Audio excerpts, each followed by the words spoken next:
د ابازو چارسدې امونه د ښه معیار او خوږ خوند په وجه ډیره مشهورتیا لري.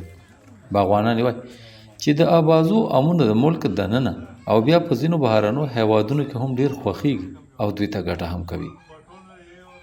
400-500 جریبه باغونه به په دې ابازو وي. موږ سره جي کم از کم 8-9 ورایټۍ دلته کې موجود دي.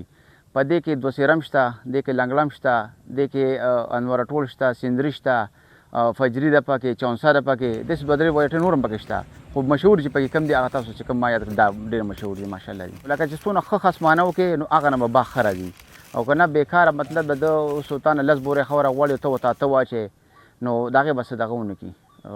پیدا هغه ده چې ته ولا 2 بورې خاوره زیاته ورکړې. باغوانان دا هم وایي که خیبر پښتونخوا کې د نورو میوو ترڅنګ د امونو پیداوار ته پاملرنه وشي دا به په بهرني هیوادونو کې هم ښه ځای پیدا کړي.